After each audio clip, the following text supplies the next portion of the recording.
त्रिभिर्गुणमैर्भावैरे भी सर्वमिदं जगत मोहितम नाभिजानाति मामेभ्य परम व्ययम। पदच्छेद। त्रिभि अर्थात तीनों प्रकार के, गुणमयी अर्थात गुणों के कार्य रूप से, भावैः अर्थात भावों से, एभि अर्थात इनसे, सर्वम अर्थात सब, इदम अर्थात यह, जगत अर्थात संसार, मोहितम अर्थात मोहित हो रहा है, न यानी नहीं, अभिजानाति अर्थात तत्व से जानता है, माम यानी मुझको, एभ्य अर्थात इनसे, परम अर्थात परे, अव्ययम अर्थात अविनाशी को। अनुवाद। गुणों के कार्य रूप सात्विक, राजस और तामस, इन तीनों प्रकार के भावों से यह सारा संसार, प्राणी समुदाय मोहित हो रहा है। इसलिए इन तीनों गुणों से परे मुझ अविनाशी को नहीं पहचानता, तत्व से नहीं जानता। टिप्पणी। श्री कृष्ण से यह सुनकर कि समस्त संसार त्रिगुणमय भावों से मोहित रहता है, अर्जुन को जिज्ञासा हुई कि क्या इससे छूटने का कोई उपाय भी है।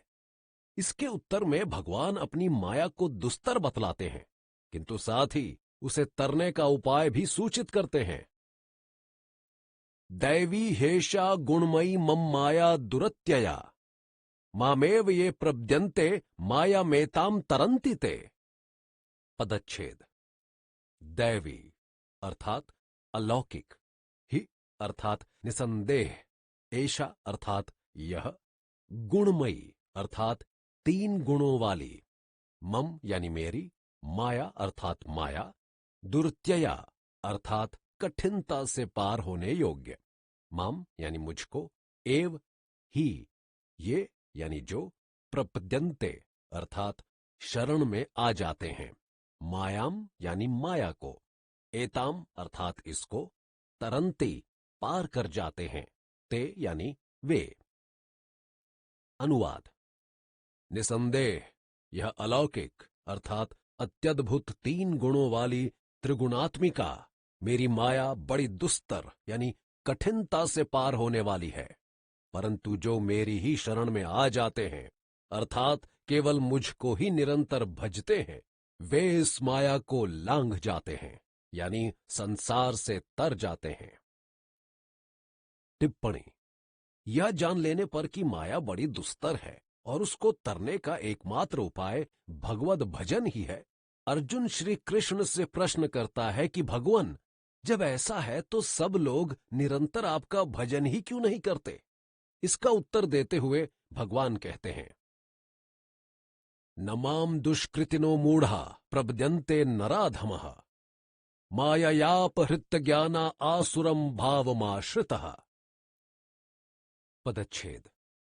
न अर्थात नहीं, माम मुझको, दुष्कृतिनः अर्थात दूषित कर्म करने वाले, मूढ़ा अर्थात मोहित हुए, प्रपद्यन्ते अर्थात शरण में आते हैं, नराधमः अर्थात मनुष्यों में नीच, मायया अर्थात माया के द्वारा, अपहृत ज्ञानः अर्थात हरे हुए ज्ञान वाले, आसुरम अर्थात राक्षसी को, भावम अर्थात स्वभाव को, आश्रितः अर्थात धारण किए हुए। अनुवाद। माया के द्वारा हरे हुए ज्ञान वाले, राक्षसी स्वभाव को धारण किए हुए, मनुष्यों में नीच तथा दूषित कर्म करने वाले मोहग्रस्त लोग मेरी शरण में नहीं आते अर्थात मुझे नहीं भजते। टिप्पणी। यहां यह बताया गया है कि कौन कौन भगवान का भजन नहीं करते। अब अगले श्लोक द्वारा यह बतलाया जाता है कि किस किस श्रेणी के मनुष्य उनका भजन करते हैं। चतुर्विधा भजन्ते माम जनः सुकृतिनो अर्जुन। चतुर्विधा भजन्ते माम जनः सुकृतिनो अर्जुन। आर्तो जिज्ञासुरर्थार्थी ज्ञानी च भरतर्षभ। पदच्छेद। चतुर्विधा अर्थात चार प्रकार के, भजन्ते अर्थात भजते हैं, माम अर्थात मुझको, जनः अर्थात मनुष्य, सुकृतिनः अर्थात पुण्य कर्म करने वाले।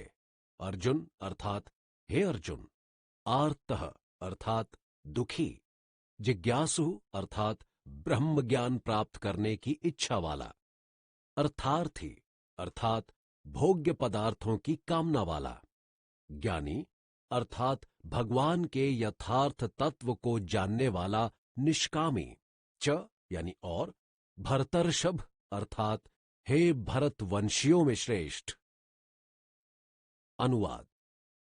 हे भरतवंश श्रेष्ठ अर्जुन, पुण्य कर्म करने वाले ये 4 प्रकार के लोग मुझे भजते हैं। दुख पीड़ित, ब्रह्म ज्ञान का इच्छुक, भोग्य पदार्थों की कामना वाला तथा मेरे अर्थात भगवान के यथार्थ तत्व को जानने वाला निष्कामी। टिप्पणी। 4 प्रकार के भक्तों की बात कहकर भगवान अब उनमें ज्ञानी भक्त के प्रेम की प्रशंसा तथा अन्यान्य भक्तों की अपेक्षा उसकी श्रेष्ठता का निरूपण करते हैं। तेषां ज्ञानी नित्ययुक्त एक भक्तिर्विशिष्यते, प्रियो ही ज्ञानिनोत्य अर्थमहं स च मम प्रियः। पदच्छेद। तेषां अर्थात उनमें, ज्ञानी अर्थात निष्काम ज्ञानी भक्त, नित्ययुक्तः अर्थात निरंतर मुझ में ही एक ही भाव से स्थित हुआ, एक भक्ति ही अर्थात अनन्य प्रेम भक्ति वाला, विशिष्यते अर्थात सर्वश्रेष्ठ है, प्रिय अर्थात प्यारा, ही अर्थात निसंदेह, ज्ञानिनः अर्थात ज्ञानी का, अत्यर्थम अर्थात अत्यंत, अहम यानी मैं, सह वह, च यानी और, मम यानी मेरा, प्रिय अर्थात प्यारा। अनुवाद। उनमें निरंतर मुझमें ही एक ही भाव से स्थित अनन्य प्रेम भक्ति वाला निष्काम ज्ञानी भक्त सर्वश्रेष्ठ है। निसंदेह मुझे तत्व से जानने वाले ज्ञानी को मैं अत्यंत सर्वाधिक प्यारा हूं और इसीलिए वह भी मुझे सर्वाधिक प्यारा है। टिप्पणी। 4 प्रकार के भक्तों में ज्ञानी सर्वश्रेष्ठ है तथा वह मुझे सबसे अधिक प्यारा है। भगवान के इस कथन से उन पर असंभाव अथवा पक्षपात का आरोप लगाना अपनी ही जड़ता तथा अपरिपक्वता का प्रदर्शन करना है।